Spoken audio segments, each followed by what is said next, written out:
doine și povești. Dar dacă astăzi pacea e lege și scut, e pentru că pe lume partidul s-a născut.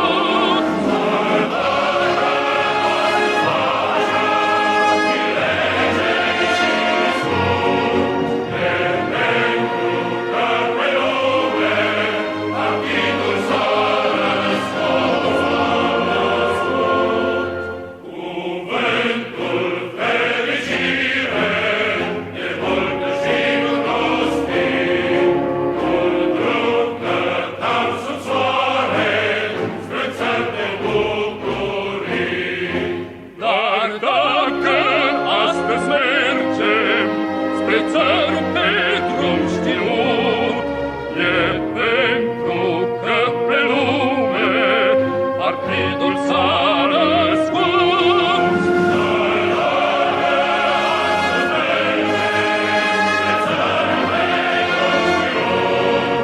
E pentru că pe lume partidul s-a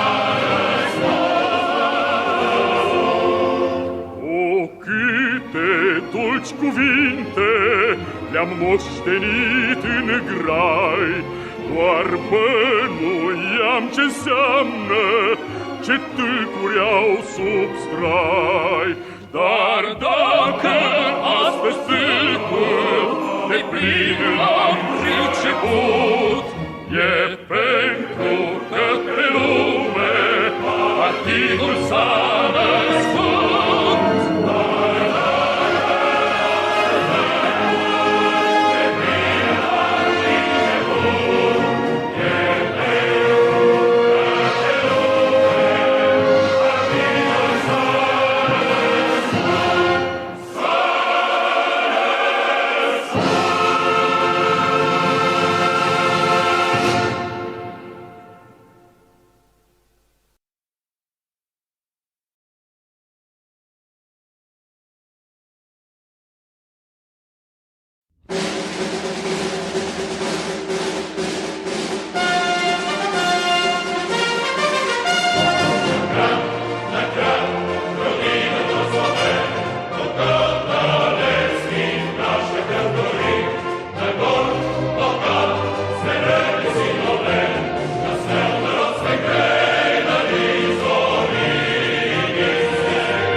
самых окраин, южный гор до северных морей. Человек проходит, как хозяин необъятной родины своей. Тут жизнь невольна и широка, точно Волга полная течет. Молодым везде у нас дорога, старикам везде у нас почет.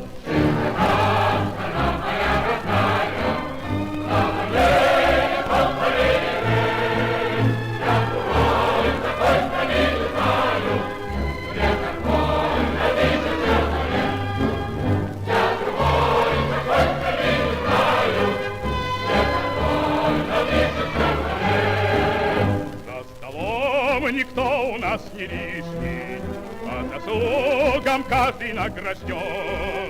Золотыми буквами мы пишем всенародный сталинский закон.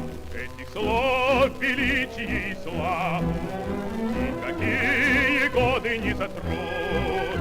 Человек всегда имеет право на учение, подвиг и на труд.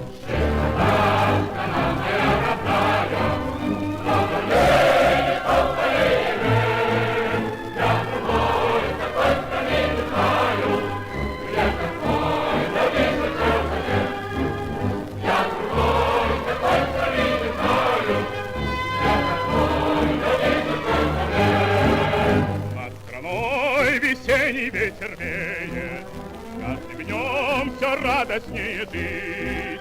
И никто на свете не умеет лучше нас смеяться и любить. Но сурово брови мы насупим, если враг захочет нас сломать. Как небесную родину мы любим, бережем, как ласковую мать. Моя родная,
потому что рабочий ты сам.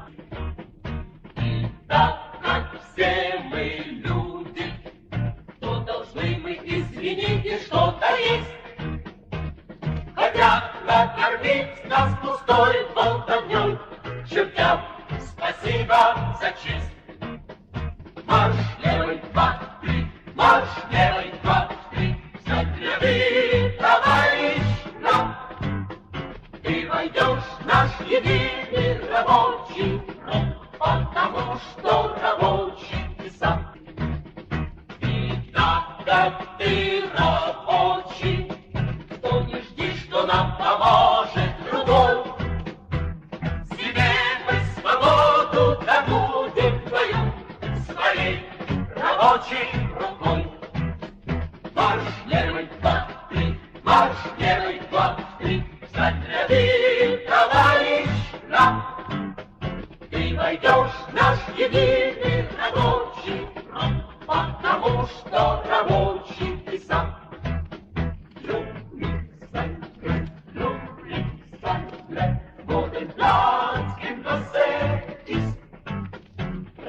All in der Arbeiter Einheitsfront, weil du auch ein Arbeiter bist.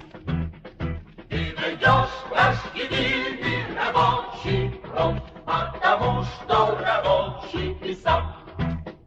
Rein ein in der Arbeiter Einheitsfront, weil du auch ein Arbeiter bist.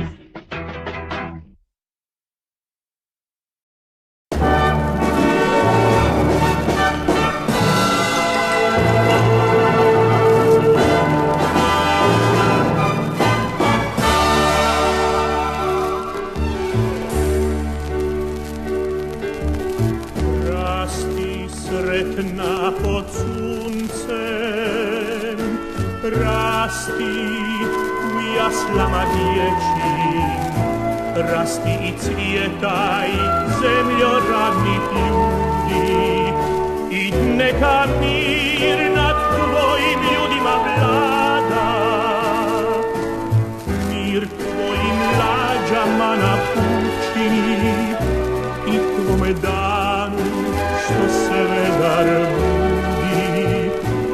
Rasti sretna da svi narodi vide, sa strana svih, sa juga i sjevera, kako se rađa i kako se voli, kako se brani zemlja proletera.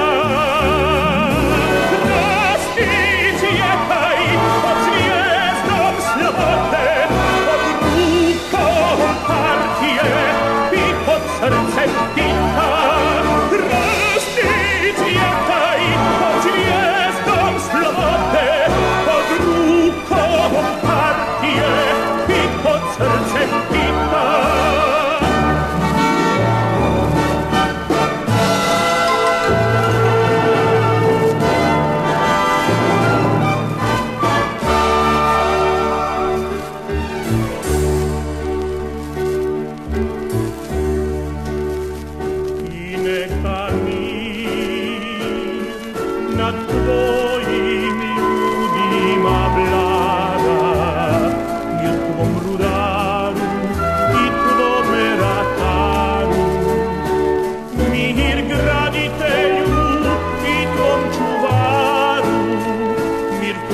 Sreći u vodi i u zraku, u pjesmi strojeva i u sjaju žita.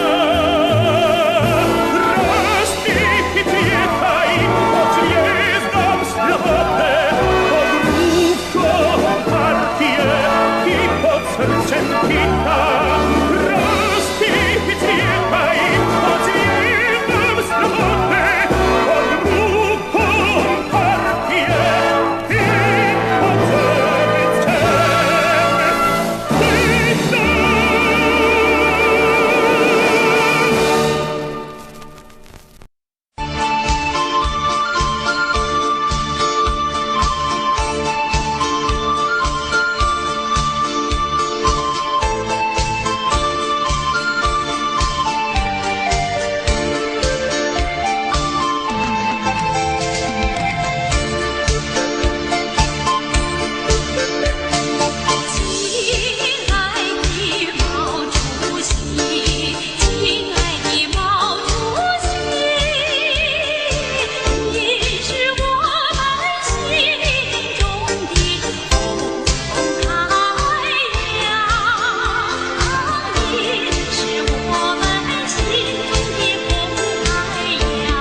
Но утреннего стяг в жизни важен первый шаг.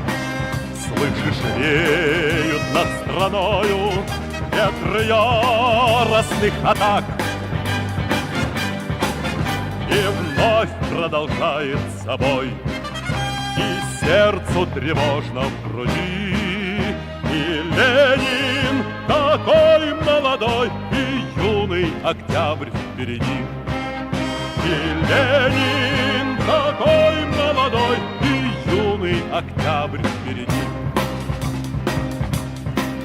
Весть летит во все концы, вы поверьте нам, отцы, будут новые победы, станут новые бойцы.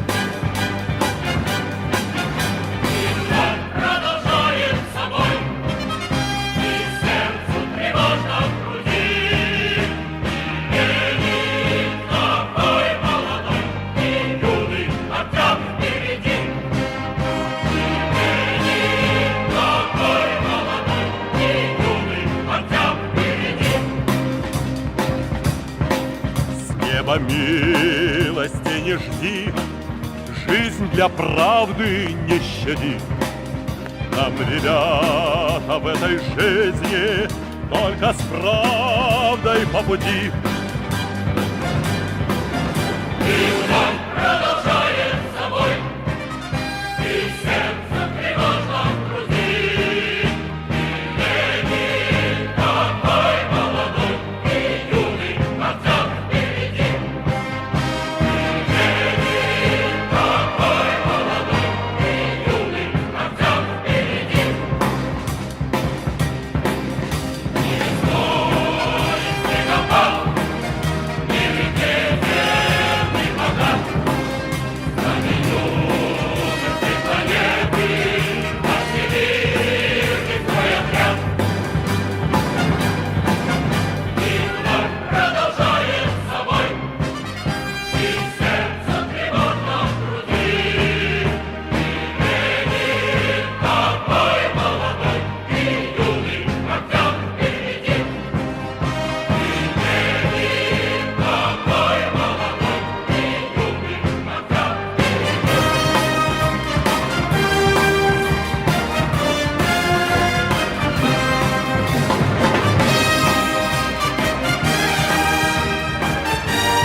Good evening, everybody, and welcome along.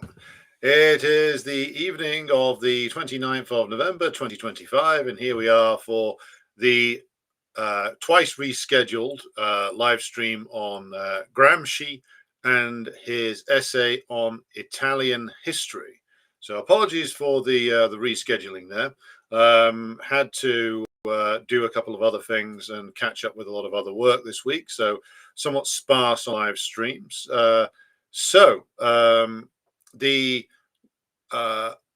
essay we're working off tonight is, as I indicated, this is entitled Notes on Italian History, and it's taken from this version, the English language translation of Antonio Gramsci's Selections from the Prison Notebooks. This is a rather battered, older version, but this is the common version that you find in most of the most English language versions are taken from this. So this is what we're going to be working off tonight. You can find it readily available online, which is that is, you can get it in using the methods by which these things are usually obtained, i.e., it fell off the back of an internet lorry. So that's what we're going to be looking at, and the way in which we're going to do this is to look at several different things here. So we have, first of all, there is the surface level stuff to deal with first, which is what is Gramsci talking about in terms of the actual reality of Italian history. So what is the history that he's discussing? Because this is a mainly, but not exclusively, English language audience, and most of you are either from the United States or perfidious Albion.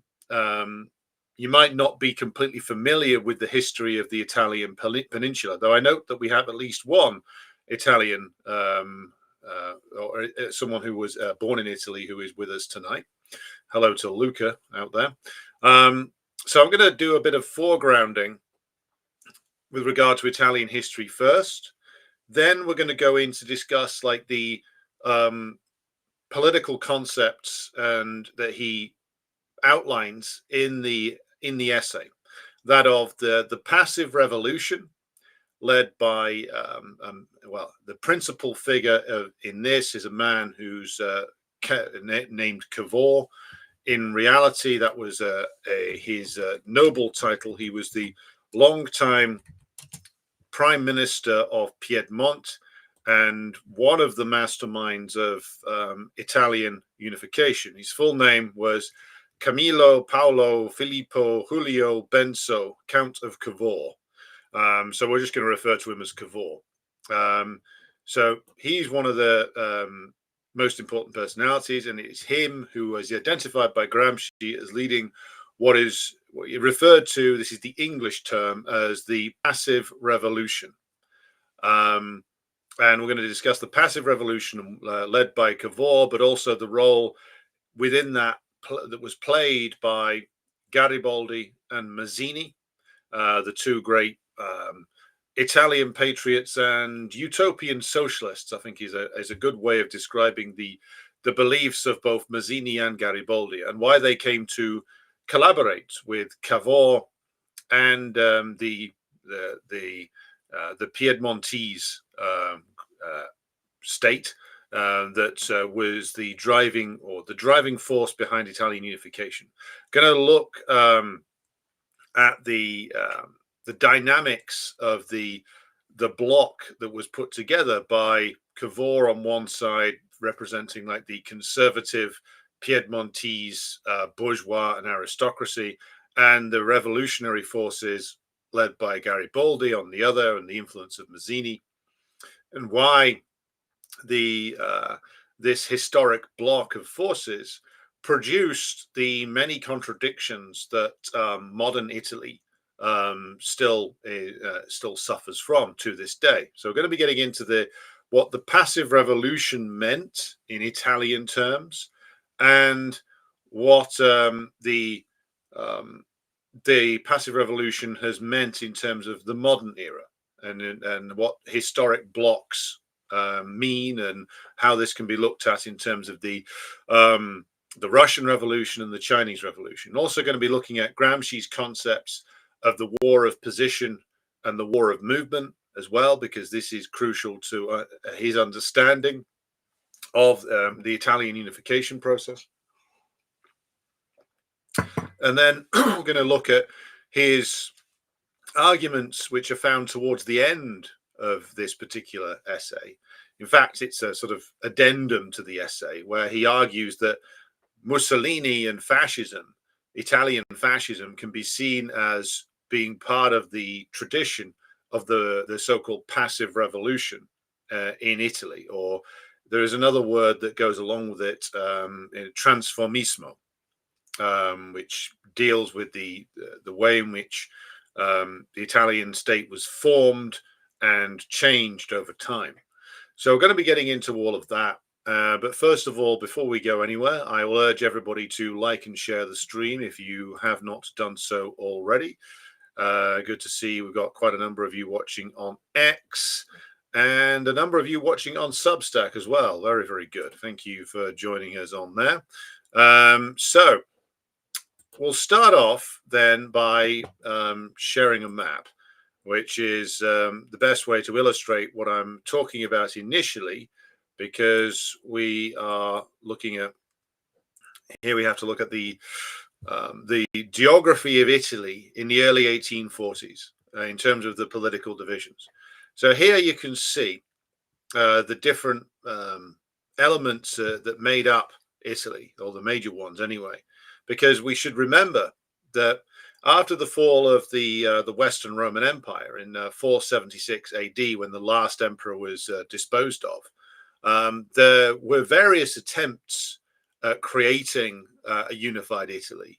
The Goths tried for a while. In fact, the Goths had the nominal title of King of Italy was attached to them for a little while. The Byzantines, under the reign of Justinian and the military leadership of Belisarius, tried to reconquer Italy, it being the origin place of the Eastern Roman Empire, which became the Byzantine Empire. And they certainly tried to reestablish what they saw as legitimate Roman rule in Italy. They got a certain way, they conquered Rome, but they were never able to hold more than around about 2/3 of the Italian peninsula.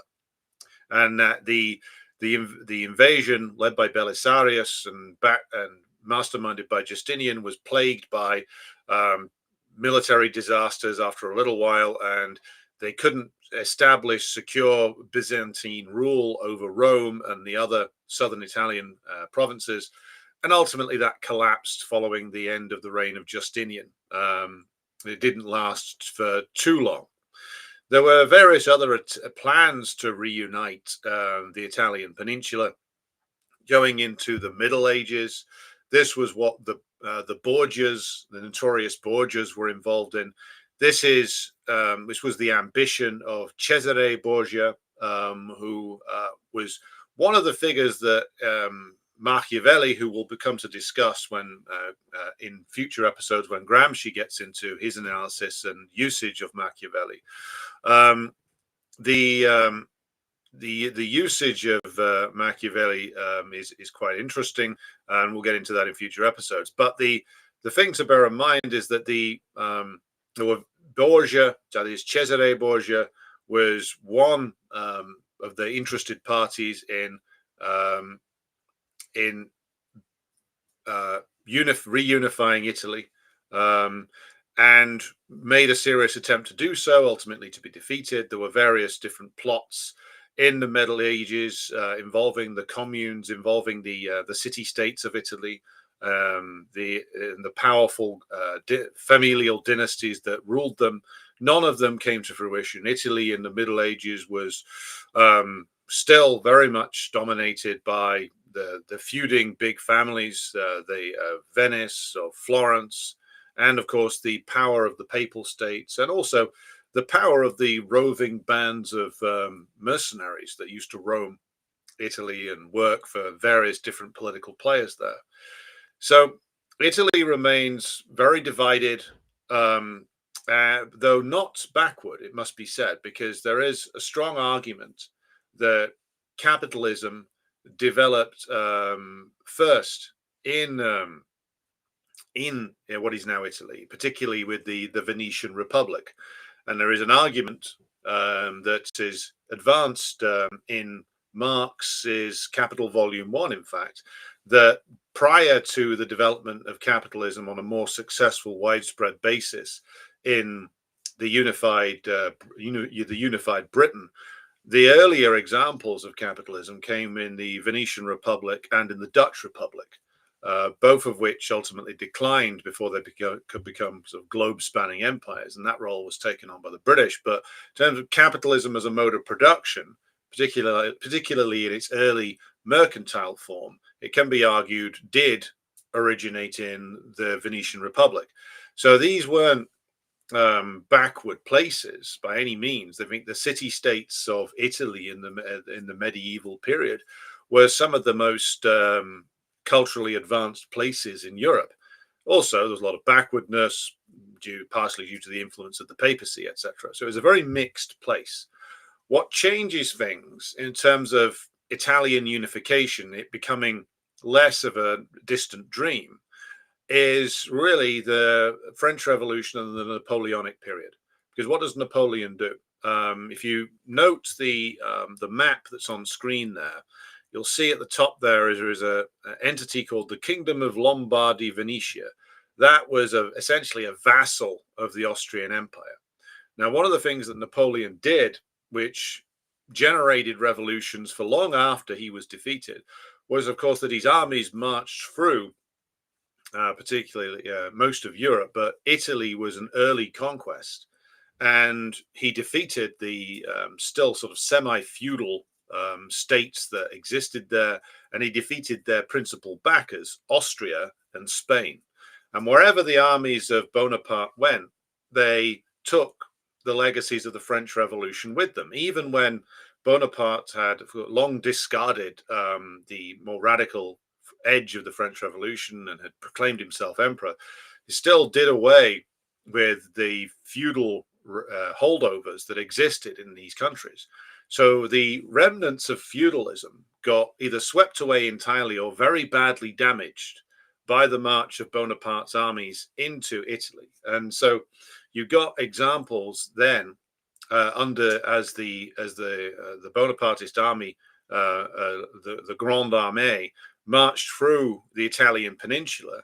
Many Italian intellectuals and radicals were inspired by the example of the French Revolution and wanted to throw off being dominated by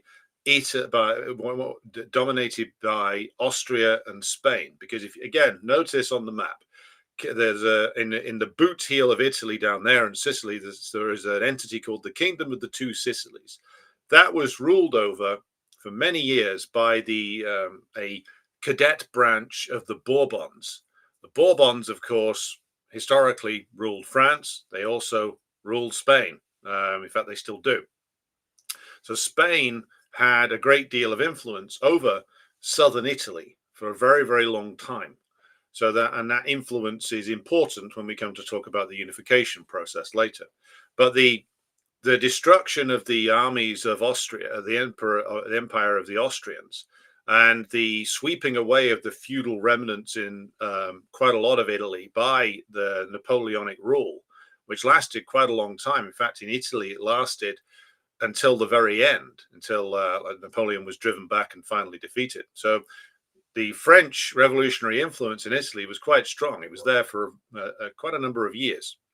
And this encouraged the development of the Italian unification cause, and the believers in an Italian unified republic started to agitate more.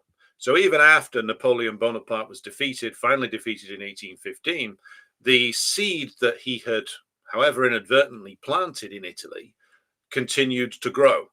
And so by the time we reach the 1840s and the age of the great revolutions of 1848, you have already in Italy Giuseppe Garibaldi has been active. Giuseppe Mazzini has been active, agitating for quite some time. Garibaldi, of course, was a man who led a tumultuous life, partially in Italy, partially in Southern America, fighting numerous wars and pioneering guerrilla warfare before finally returning to Italy to fight the wars of unification.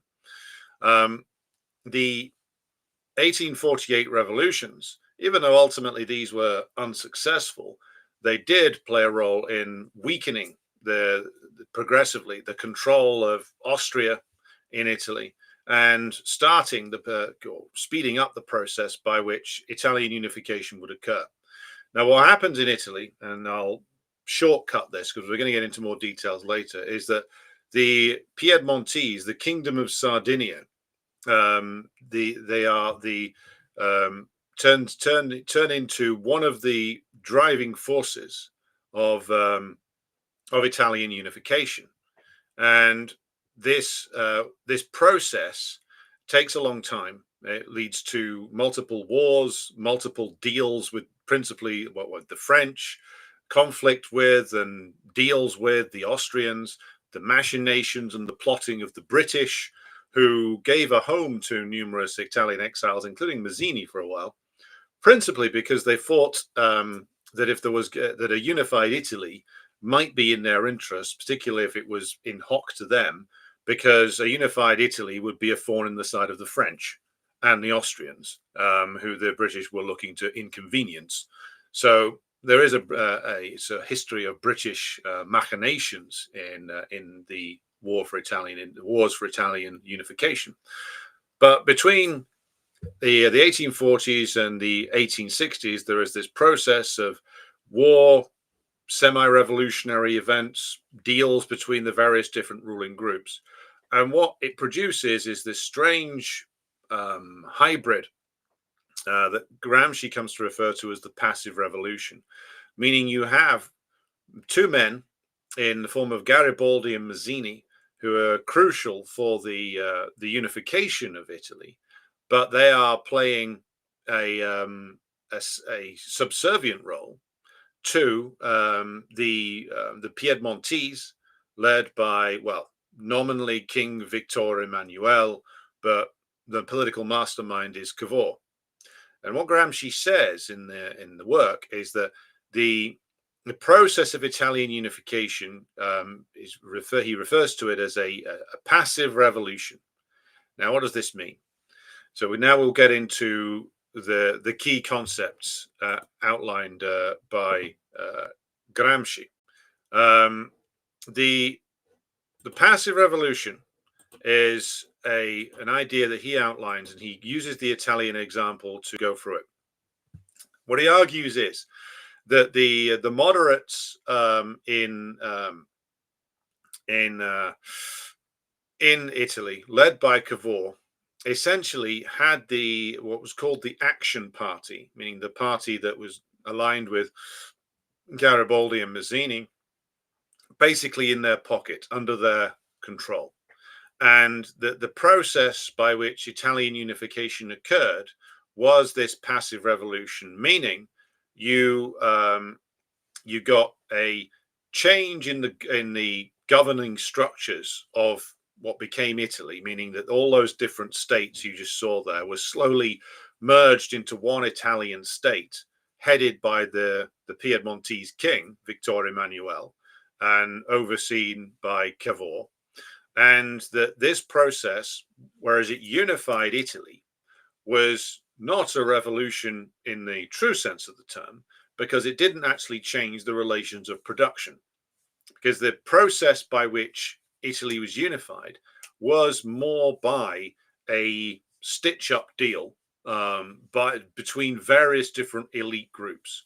So you have like the northern Italian industrialists, early northern Italian industry, and the aristocracy from northern Italy, making deals with the aristocracy, the latifundist, the landowners from southern Italy. Basically, what the promises were made was that, well, the northern Italian industrialists and the northern Italian bourgeoisie wouldn't interfere too much in the property and the affairs of the big landowners in the south. Now, the big landowners in the Italian south, historically, and for a long time, in fact, up until very recently, are back. They were backward. They were still clinging on to like the feudal modes of production. Their method of actually farming the land was horrendously inefficient. Their treatment of the peasants was appalling, of course. No reason why the British would have a monopoly over that. But also, like, it was a very underdeveloped place, southern Italy, and the nature of the deal that was made between those who were driving for Italian unification and the aristocracy and landowners of the Kingdom of the Two Sicilies, the south of Italy, that basically left them alone to continue exploiting the land and abusing the peasants and not actually developing the land. Now, Gramsci argues that in a passage from his essay, he argues that Garibaldi and Mazzini's Action Party essentially did not play the role of what he refers to as a true Jacobin party. Now, let's just pause for a moment to talk about who the Jacobins actually were and why Gramsci is using that term. Of course, the Jacobins, you will probably be familiar, but maybe you aren't, with the term, refers to the most radical bourgeois group in the French Revolution. Now, what Gramsci is doing by referring to them, he frequently refers to something being Jacobin or not Jacobin enough. What he uses this for, because remember, he's having to write to a certain extent in a coded way. What he's using this for is to ultimately use it to talk about Bolshevism. It's a kind of a stand-in for Bolshevism, because he can talk about Jacobins because they're safely in the past and the prison censorship regime isn't looking for references to them. So he's writing in a sort of cryptic way sometimes. But what he says is that the Action Party of Garibaldi and Mazzini can't be regarded as truly Jacobin. And the reason why is because they did not drive things like significant land reform as part of the unification of Italy. So what he says is that and he uses the French example and looks back to that. The Jacobins in the French Revolution were the furthest element, it's the furthest and most radical element in the French bourgeoisie. And he says that they forced the French bourgeoisie to adopt more radical positions than they would have done on their own. They drove forward that revolution. They drove forward the terror to essentially brutalize and eliminate large elements of the aristocracy. They drove forward land reform. But, of course, when they reached the furthest, they remained always a bourgeois force. And when they reached the limits of what the bourgeoisie would ever allow, so when they reached the limits which were represented by attempts by the Parisian proletariat to rise up, that's when the counter-revolution began and the drift into what ultimately became referred to as Bonapartism began. But the point about the Jacobins was they led a thoroughgoing revolution that essentially terminally damaged the power of the old landowners in France to the point where it couldn't really be recovered to the same extent. Now, he compares the Jacobins and makes an unfavorable comparison with the Action Party in Italy of Garibaldi and Mazzini. And he says that by their collaboration with and the fact that the Action Party remained under the control of Cavour and the Piedmontese, what in actual fact they ended up doing was they ended up not acting like Jacobins at all, because they weren't driving the bourgeoisie to the very limits of what it would allow, and therefore the bourgeois revolutionary elements in Italy remained rather weak. And there's a historic reason for this, of course, which is that the bourgeoisie, after the experience of the French Revolution, became more and more nervous about calling upon the peasants and the proletariat to support them in revolutionary action. This is something that Marx and Engels write about a lot in their early years when they were both writing for revolutionary democratic newspapers in Germany, or what was the German states, was that they condemn over and over again in the most ribald terms the cowardice and the opportunism and the compromising nature of the Prussian bourgeoisie. And Marx argues until he's blue in the face that the Prussian bourgeoisie are like these weak, compromising characters who are always looking to make a deal with the Prussian king. Now, why is that? Engels goes into this, as does Marx, and what they write about as an explainer to this is that the Prussian bourgeoisie were infinitely more terrified of the proletariat and the peasantry in Prussia than they were of the aristocracy. So the experience of Jacobinism, which was the bourgeoisie being pushed to its most radical position by its political, they didn't want to do that again because, of course, they summoned up forces in the peasantry and the proletariat who they couldn't really control. And that scared not just the French bourgeoisie, but all of the bourgeoisie. They became, in Europe in the 19th century, they became very, very afraid of the reality that if they called out people into the masses into the streets, that the demands of the masses might go far beyond what they had in mind. And so what you see in Germany and in Italy is that you have a growing bourgeoisie in Germany and Italy, which requires a unified state. It requires in Germany's case, the German-speaking areas, in Italy's case, the Italian-speaking areas, to be unified into one state, to have one single economic unit, to have largely one set of laws, though this of course varied by region in Germany, largely one set of laws, one set of practices for governing business. And this made a good deal of sense in terms of the interests of the respective bourgeoisies. Now, how do you get that? Now, in France, of course, France had already been largely territorially united prior to 1789.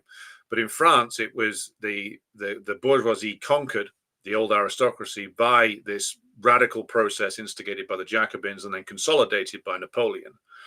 In Germany, what happens is the bourgeoisie goes into an alliance with the landowners of Prussia, the Junkers, represented, and the political representative of this deal is Bismarck, he's a man from the old Junker class who was very suspicious of the bourgeoisie, but found a way to make an alliance with them. So you could argue, and Bismarck is, of course, mentioned prominently in Gramsci's essay, favorably compared to his successors, that Bismarck was another successful leader of a passive revolution, meaning as to reiterate the point, the passive revolution is where the state machinery changes, the way in which the country is governed changes, the mode of production does not. So you have German reunification driven by this bargain between the Prussian bourgeoisie and then wider German bourgeoisie and the Prussian landowners and the Prussian sort of militarist officer corps, and with the Prussian landowners and the Prussian military leaders operating as, to use Gramsci's term from the essay on the intellectuals, that they operate as the intellectuals of the new German system. So the newly unified Germany has a bourgeois economic base. It has capitalist relations of production. It becomes a very efficiently run capitalist economy and becomes an imperialist one very quickly after that. But the political and intellectual leadership for a long time remains in the hands of the Junkers. Now we turn to Italy. The same passive revolution process plays out because, again, the bourgeoisie in Italy, or the bourgeoisie in the Italian states, is not particularly happy about the idea of relying on revolutionaries like Garibaldi and Mazzini, even though they are necessary for the process to go ahead. But they want to have essentially Garibaldi, especially, in a sort of historic block with the Piedmontese, represented by Cavour, and that it would be the Piedmontese hierarchy that would essentially set the terms, largely, under which Italian unification would be carried out. And and Garibaldi, of course, would play this role of the heroic, patriotic fighter for Italian unification. and that although in the end he, of course, agreed to retire to a small island that he would remain resident on until he died, though of course he still was politically active. But essentially, the radical element represented by Garibaldi and Mazzini made this deal with the conservative landowners and industrialists on the grounds that, and one can see Garibaldi's point of view, that the main aim was to have a unified Italy. And if that involved him having to make compromises with Cavour and the Piedmontese, then that's what had to be done. It should be said that Garibaldi never gave up on his utopian socialist beliefs. He was not a Marxist. He was heavily influenced by the ideas of Saint-Simon, Charles Fourier, etc., the people that Marx and Engels critiqued over and over again. And he remains, of course, he remained a touchstone figure for Italian revolutionaries of various different traditions. And of course, the Italian group that fought in the Spanish Civil War was called the Garibaldi Brigade.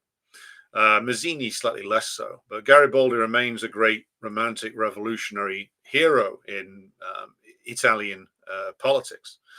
Now, the point about the passive revolution here is that what's done in both Germany and in Italy is that you have this unification on a conservative basis, meaning that the economic relations in the country don't fundamentally change. This means that you have a bourgeois kingdom which emerges, but it remains one with a lot of contradictions in it because, and this is Gramsci's point about the failures of the Action Party, which is that had the Action Party been truly Jacobin, they would have appealed to, and Gramsci says this in the essay, appealed to the masses in the Italian South, the landless and abused peasants, those who were exploited by the absentee landlords, appealed to them to rally to the cause of an Italian republic and break up the great estates of the landlords in the South. And that this was something the Action Party was not prepared to do. And as a result, you ended up with this messy compromise where the north of Italy, and again, this is a legacy which is with us to this day, the north of Italy becomes this very developed, very heavily industrialized place because you have big industrial centers in like Turin, Milan, etc., which produce like global brands like Fiat, etc. Big Italian car production became very, very important in the 20th century. Still is to this day. The Fiat is one of the, I believe it's one of the most successful car companies of the 20th century. And of course, you have other big names as well, such as Ferrari. But northern Italy becomes this very heavily industrialized place. The South does not. And so the passive revolution, which unified Italy into a kingdom, left in place these glaring regional contradictions where Italy was nominally a unified state, but you have these wildly different economic systems in the north and the south. So the south remains under the reign of the landowners, who again were not interested in economically developing their land. They were not interested really in introducing new methods of production and exploitation of the land. The South remained backward, it remained poor, it remained very much in the pocket of the church, and the traditional methods of rule there still carried on. Interestingly, and this is something I wasn't aware of until I read the Gramsci's essay, the landowners in the South weren't shy of promoting separatism either. If they thought their interests were threatened, they would threaten to secede. So the Sicilian landowners apparently threatened secession towards the end of the 19th century. It's also one of the reasons why a figure that turns up in this essay, Francesco Crispi, a Sicilian politician who became one of the prime ministers of Italy in the later 19th century, promoted colonialism in Africa, was again drawing, on similar thoughts by the likes of Cecil Rhodes, was that the south of Italy was riven with potentially explosive class contradictions. And one of the ways that you would seek to get rid of that was to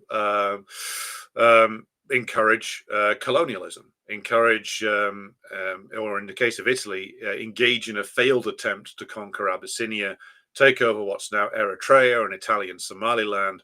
And ultimately, this is pursued further in the earlier 20th century with the conquest of Libya, and then later on the gargantuan crimes of Mussolini in Abyssinia, taking over there. So they did carve out for themselves colonial possessions, and a big part of the reason why was to alleviate the contradictions that were piling up in southern Italy, give people, land reform was not done in southern Italy, but also, but they needed to give land to somebody, some of the subordinated classes from the south. So they engaged in colonialism. Again, this is a maneuver that all of the European powers engaged in, and for the same reasons. So, to round off on this concept of the passive revolution, the passive revolution, I think, is a useful concept because it shows us how, under pressure, a ruling class is forced to move, but it moves and will engage in what appear to be revolutionary changes, but will do it in a way that does not threaten the underlying relations of production and the mode of production in a nation. Italy is a classic example of this, and again remained mired in the contradictions created by this passive revolution. If we go forward to the modern era, we can talk about a passive revolution in numerous places, but I think the one that is the most striking in recent years is the passive revolution in Putin era Russia. And I think it's legitimate to use Gramsci's concept of the passive revolution to talk about the Putin era, because it really does have a lot of, gives us a good framework for analyzing what's been done there, which is that you nearly get under Yeltsin, and Yeltsin, of course, was controlled almost entirely by the Americans, British, and Germans.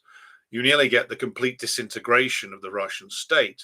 And so you get a split within the Russian bourgeoisie, triggered by the fact that there was going to be a general strike in the country unless Yeltsin was removed. So a faction of the Russian bourgeoisie breaks away from their uneasy alliance with the compradors, and they install a compromise candidate by the name of Vladimir Vladimirovich Putin. And his job is to essentially secure the borders of the Russian state as it existed up until 2022, and to reassert the power, the writ of the state in all of these areas, and to basically stop the foreign incursions and attempts to split the state apart. And he does this, I would say, via the method of a form of passive revolution, building blocks with different groups within the bourgeoisie, within the political superstructure of the Russian state, having an uneasy and often, shall we say, tempestuous relationship with the leading opposition party, which is of course the Russian communists. And you can see that Putin's vision, it does very much fit the idea of this passive revolution, meaning that the way that the country is managed has fundamentally changed from the Yeltsin era, but it's been done quietly and without fundamentally undermining, or whilst trying not to undermine the capitalist mode of production and relations of production. So it's gone quite a long way towards addressing some of the major problems of the 1990s. But the problems underlying it remain, because the mode of production and the relations of production, of course, haven't changed. So I think that the Putin era does represent this idea of the passive revolution, or revolution from above, that Gramsci's analysis has outlined for us.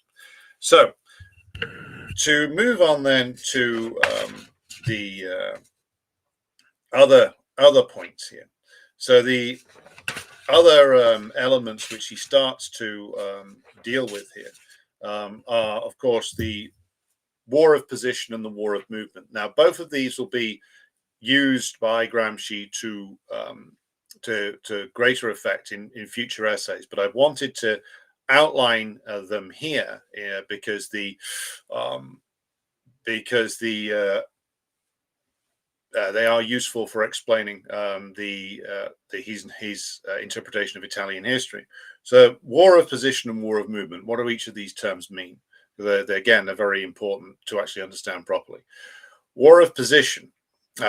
This refers to a period where the let's just call it the revolutionary forces, the Revolutionary Party, is essentially trying to establish what we're going to call counter-hegemonic power, meaning that you are in a process of building, you're in a process of trying to create something which is strong enough to endure the pressures of the government, of the reactionary forces, strong enough to actually put in place a party that can organize the masses, that can have roots in the masses, and also struggle to create like alternative centers of power and information, etc., that will aid in the liberation of the masses. So that's the war, and also there are various different interpretations of these concepts, which I'll come to later on. But that's my interpretation of it. It's the maneuvering prior to what comes on later, which is of course the war of movement. So if you have been successful at building your forces in the war of position, then you can expect to be, or have a greater degree of expectation of success if you move into the war of movement, and that is the open contest for power, which comes later on. And if you, again, without being successful in the war of position, you won't be successful in the war of movement. Now, this has been is one of these are some of the most misinterpreted parts of Gramsci, because what the war of position was interpreted as by various opportunists and revisionists after World War II was that the communists should put their energies into taking over civil society institutions, and that by doing this, that they would be able to essentially prepare the ground for a democratic transition to socialism, or I should say, a bourgeois democratic transition to socialism. And that what's needed is the building, along with like taking over these civil society institutions, and at the same time building a historic bloc between the working class and the middle class, and even elements of the bourgeoisie. And that this would be the historic bloc which would push forward the reform process that will result in socialism. This was very big in Britain. There was a lot of people in the old Communist Party and the Labour Party who believed in this, who practiced this. This is ultimately what leads to Euro-communism in Italy and Spain in particular. And Gramsci was misappropriated by the Euro-communists to support them. So their idea was that they would have this long war of position where they would get through electoral success and various other pressures, become spread their forces all over the institutions of civil society, slowly take these over, and then the transition to socialism would be smoother because the reactionaries would no longer be in control of like media and the cultural institutions, etc. And that the Italian Communist Party would then lead a historic bloc of forces, including the proletariat, petty bourgeoisie, and even a section of the bourgeoisie, into the socialist future. This is what the Italian Communist Party operated on after World War II, and increasingly so after the death of Stalin. It became increasingly reformist. They used that is, they later, people like Enrico Berlinguer and other later Italian Communist Party leaders used Gramsci to justify a lot of this. Now, this is, of course, an interesting point of inflection, shall we say, because it enables us to talk about historic examples of like how blocks between classes have been built by revolutionaries. So, for instance, let's use the most famous example, the Russian Revolution. Lenin realized early on the absolute necessity of having a bloc between the proletariat and the peasantry. And this was, again, a point of contention, as we all know, with our dear friend Trotsky, who regarded the alliance as being one where basically the proletariat would tell the peasantry what to do and the peasantry would fall into line. Whereas Lenin realized it had to be more of an alliance, yes, with the proletariat in the leading role, but not just the peasantry following along as a sort of secondary player. Without a strong alliance which actually treated the peasantry with respect, there would be no Russian Revolution. Again, this is the difference. But the difference is between like Leninism and Trotskyism. If you've not versed yourself in the details, it can look as if Trotsky's like a real big tough revolutionary, but because we're practitioners, or we aim to be practitioners of scientific socialism, the smallest differences do matter. So, and this is why Marxists spend so much time arguing over the precise nature of the whether it's what the democratic dictatorship of proletariat and peasantry meant, and what Trotsky's analysis meant, because again, the slightest difference, the smallest difference, can lead to vast changes and vast disasters. But Lenin successfully built a historic bloc between the proletariat and the peasantry, with, of course, the elements from the petty bourgeoisie, and even some from the old bourgeoisie, and even a tiny number from the old aristocracy being swept along with it. The crucial thing is that this bloc was led by the proletariat in alliance with the peasantry, and it was the proletariat that was playing the leading role in Russia in 1917 and for a good long time afterwards. Now, what's the difference between that and, again, the deliberate misinterpretation of Gramsci to justify the tactics of the Italian communists after World War II? Well, what happened was, whereas, like, I think that it's fair to say that when Gramsci's talking of like Jacobinism and when he's analyzing things, what he's thinking, and we'll come on to this next week when we do his article, his essay on party organization called The Modern Prince. What he's talking about is organizing a revolution with the working class in the leading role, but with the need for alliances with other classes, because, of course, places like Italy were still very heavily peasant dominated in places like the Italian South. So you need that alliance with other classes. But this is the crucial thing. Gramsci's misinterpreters that came later in Britain, in Italy and elsewhere, Spain, etc., they relegated the proletariat to a supporting role. And again, I'll use the British example, because like the old CPGB was particularly guilty of this. What they started to do after, I think especially after the 60s, was to have like the working class as just one element in like a block of other forces. Whereas the proper Leninist way of looking at it is that you can have other class forces in your alliance, but the proletariat has to play the leading role. And with its vanguard, the Proletarian Vanguard Party, playing a lead role amongst that. With the Vanguard Party, again, to draw upon Gramsci's analysis of the Jacobins, the Vanguard Party pushing things further towards revolutionary action whenever possible. The revisionists take this in the other direction. They say, well, we want the working class, we want the environmentalists, we want the academics, and we want to wage a war of position within existing civil society to win people over to our ideas. And then the working class is just relegated to one part of that block.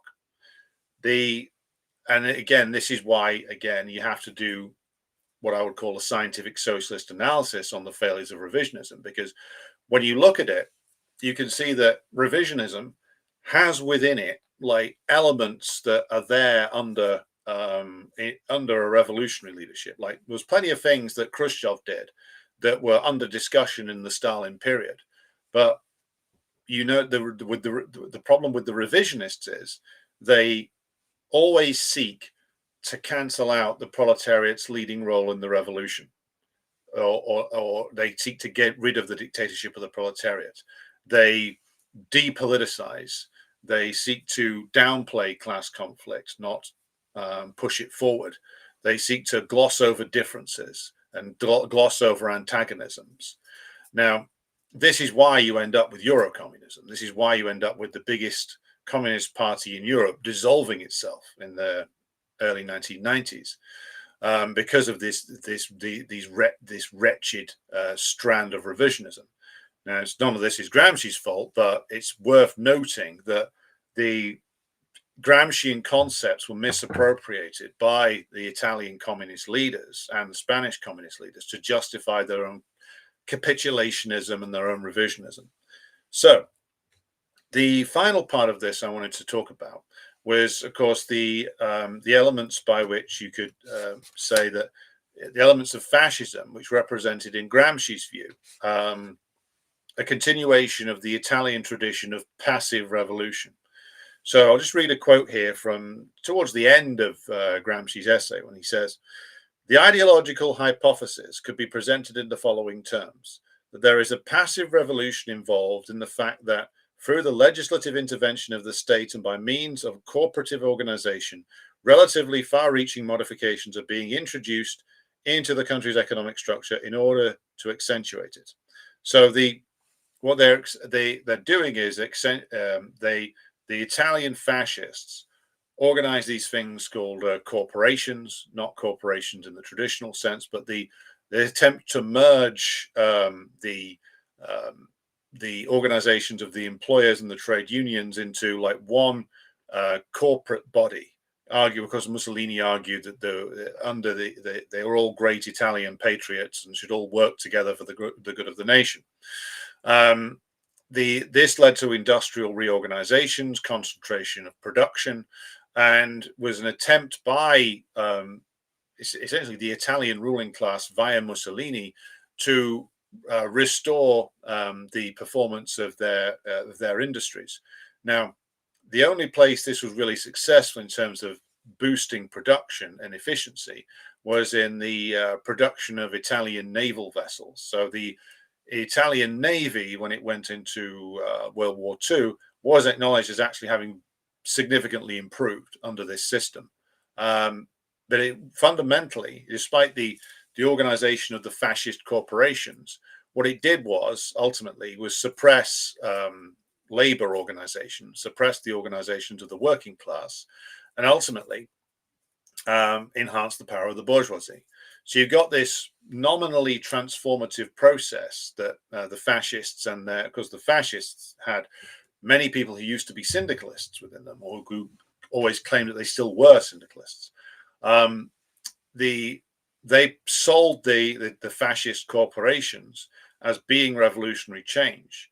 In actual fact, the actual ownership and the relations of production in Italian industry didn't change at all. What you got was this state reorganization over the top of it, where the private owners remained the private owners, and the bourgeois rule in the factories continued. So Gramsci is advancing the argument that the reorganization of Italian industry by the fascists actually represented them continuing the passive revolution tradition of Italian politics. So he argues that the Mussoliniists, or the Italian fascists, ended up inheriting the traditions of Cavour and the other Italian conservative revolutionaries of the 1840s, 50s, and 60s, and that fascism was another attempt by the Italian ruling class via a passive revolution to get out of the contradictions that they'd found themselves mired in at the end of World War I. And so the fascism could be seen as another attempt to push that forward in a similar way. Interesting argument, and I'm surprised that got round the prison censor, but I think it's probably written in such an oblique fashion that the prison censor missed it. So, drawing this to a conclusion, what are the key concepts that we have to understand coming out of Gramsci's essay? You have the passive revolution, which is he uses the example of the unification of Italy to demonstrate, which is essentially a revolution led by ruling class elements, which aims to stabilize their rule by engaging in radical reforms, but which do not touch the mode of production or the relations of production.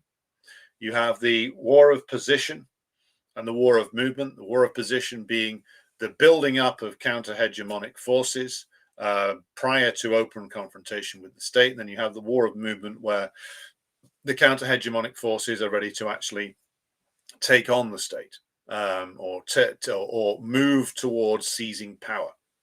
These are the crucial concepts which come out of this particular essay. This is interesting piece of work, both in terms of the concepts that Gramsci outlines and also the look at Italian history that it gives us. So I recommend you read it if you have not done so already. So that brings this particular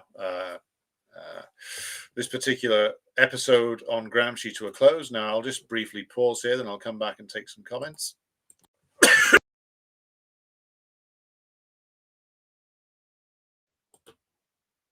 Right, okay, so gonna go through some comments and say hello to Philip Blair, Callum Roche, to Sligo, Comrade, to James Graham, to Zama from Phoenix, Arizona, to Jerry, to Pat in Bristol, to Fortune Hunter's wife, to Jerome, to Speedy Bozo from Perfidious Albion's Northern Powerhouse, to Zukov's Boots. The dog is making noise this evening, but will not be appearing on camera. I think currently the two dogs are having dinner. James Graham says Santa was a communist. Luca, good hello to you again. Hope you enjoyed this show.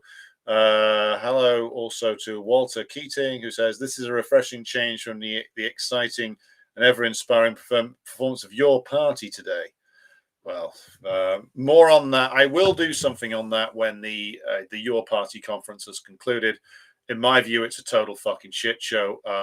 But I will say more when it has been this miserable process has been drawn to a conclusion. So more on that after the weekend. Hello to Mercury Slim. Hello to Anne Bira. I think that's Lurtis by another name. Hello to Bruce Albert. Hello to J. Galt M4XU, who says Austrians making feudalism great again, much like the Austrian School of Economics. Interesting. Edward, hello to you. Italy could have been a socialist state. Instead, socialism is dead there now, and revisionists and pro-bourgeois socialists supported Mussolini on a hill and social democracy afterwards. Well, Italy could have become a socialist state in 1945-46. I mean, it wasn't just the intervention of the CIA that stopped that. Also could have become, there could have been a revolution in Italy in the later 1960s, early 1970s. It was because of the influence of a now reactionary Italian Communist Party, an Italian Communist Party led by revisionist enemies of revolution, that the Italian reactionaries won out. It took the treachery of the Italian Communist Party to save capitalism. I mean, first took the treachery of the Italian Socialist Party to capitalism, then it took the treachery of the Italian Communist Party to save capitalism. Either way, socialism is not dead. We are in Edward, I understand, given your geographical location, why you feel somewhat negative about things. I understand that. But socialism is not dead. There has been a historic defeat. The recovery has taken a very long time, but we are starting to see things moving forward slowly. slowly. It's a long, long time to go yet. Yep X says, recently Edward Snowden regurgitated anti-communist propaganda regarding the lie of the social credit score in China. What are your thoughts on this? Well, I'm not surprised, to be completely honest. Look, Snowden's politics were never particularly like socialistic. He was a libertarian. So that he is in permanent exile and he hasn't bothered to educate himself on what the social credit score actually is in China doesn't surprise me. Look, just because somebody did a positive thing in one area of life doesn't necessarily mean that they're going to improve their politics and be consistent elsewhere. He's still sort of influenced by this American libertarianism, which is, fundamentally very, very anti-communist to the absolute core. So I'm not surprised that he would say that, and I'm not bothered at all that he said that. It is what it is. Look, Snowden's not somebody to look to for political guidance. Never was. He's a guy with a whole grab bag of confused libertarian beliefs. That's why he says stupid shit from time to time. Will this series get a playlist? Yes, it will. Bruce says, Hegel also wrote under a certain reactionary pressure from the Prussian system, part of why he writes in such a complex way. Also, there is Kant and his influence. Bruce continues, Bismarck also predated the heavily racist theories of the fully developed German imperial system, thus a more realist Russia position. The last Kaiser fell for Slavic Untermensch. As Alex has stated in prior programs, the natural Russian-German alliance was actually very limited in history and heavily centered in East Prussia, much less in Western provinces. Yes, all very true. Hello to Balkan Tourist. Why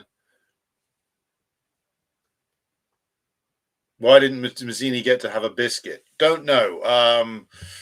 Presumably because Garibaldi biscuit sounds better. I don't know. Maybe Garibaldi had a better agent. Alexander Lukter says, if you let the libs take over organizing, you end up like in Germany, where big protests only happen if Campact or a similar AstroTurf fund charters the buses to bring the masses. Yes, indeed. N. Minkowski says, transformation of Italian Communist Party into Euro-Communist is described well in Veselovod Kochetov. What Do You Want? An excellent novel written by a true communist writer in terms of revisionism. In fact, I don't know that one, so I will make a note of that and be sure to look it up when we're done here.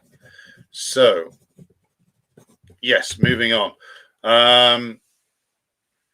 Alexander Lukter says, German National Socialisten also outlawed all non-party allied workers' unions, along with Boy Scouts, hiking movements, Van der Vogel, environmentalist groups, etc., absorbing and replacing them all. Yes, well, quite deliberately done to make sure that anybody who actually wanted to do anything in an organized fashion had to go to Nazi-led organizations to do it, which is a simple and rather effective technique. Okay, so brings us to a conclusion for tonight. Next week, we'll be doing The Modern Prince, one of the biggest and most interesting selections from the prison notebook. So be sure to tune in for that one. Tomorrow, going to be doing a general show on sort of news updates and stuff. So be sure to join me for that one. More Decline and Fall coming up this week, in the week to come. So we have the interview coming up with Gabriel Rockhill towards the end of the week. And we'll have an episode coming up on media twats as well. So be sure to join us for that one. We will also have the return of the next episode in the Russian Revolution series, focusing on the beginning of the Russian Civil War. Yeah, that will all be coming up in the next week or so. We also have the latest Q&A on Patreon coming up on Monday at 7 p.m. So thanks to everybody who's tuned in tonight. Thanks to all those of you who support the show on Patreon and Buy Me a Coffee. I'll be back with you again tomorrow. But until then, here is some revolutionary music.